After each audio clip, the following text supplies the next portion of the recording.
Today for Wine Wednesday, we are going to talk about sparkling wine. It's one of the 9 styles, and it basically translates to being a carbonated wine. There are 2 methods to make this type of wine, and that is champagne, which is the traditional method, and you can actually only call a sparkling wine champagne if it's made in Champagne, France. And the other type is the Charmat method.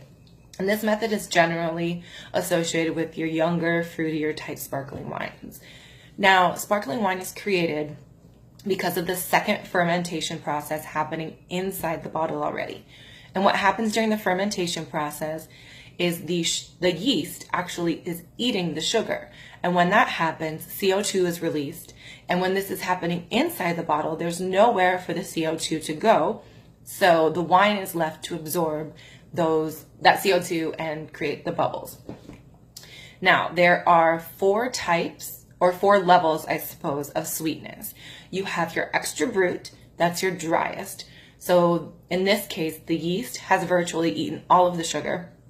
Then you have your brut, and this is the most popular kind and is generally associated with champagne. There's a really slight dry type hint of sweetness to this. And in this fermentation process, they actually stop it right before the yeast eats all of the sugar. And then you have your extra dry. Now, this has a slighter sweetness than your brut and your extra brut, but it's not going to be a sugary sweet. But moving on to demi-sec, that is going to be your dessert wine. So that's going to be your sweet, super noticeable sugar type wine.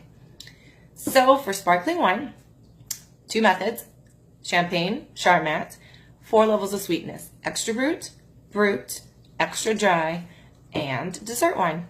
Happy Wine Wednesday!